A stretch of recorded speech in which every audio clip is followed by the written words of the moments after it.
এখানে নিউ ইয়র্কে একটা বক্তব্য রাখতে গিয়ে আমি বলেছিলাম, জামাতে ইসলামী যদি দেশ পরিচালনার সুযোগ পায়, কর্মজীবী মহিলাদের কর্মঘণ্টা 3 ঘন্টা কমিয়ে 5 ঘন্টা করা হবে।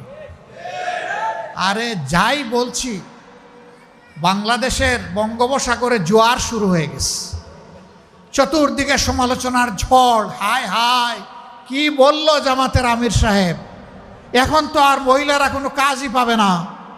যারা বিভিন্ন কাজে নিয়োগ করবে তারা বলবে, বাবা আমার এই 5 ঘন্টা দিয়ে 8 ঘন্টার বেতন দিয়ে আমার তো পোষাবে না, আমার দরকার নাই মহিলা কর্মজীবী, মহিলা কর্মকর্তা আমার প্রয়োজন নেই। কারণ মালিক টাকা খাবে কেন?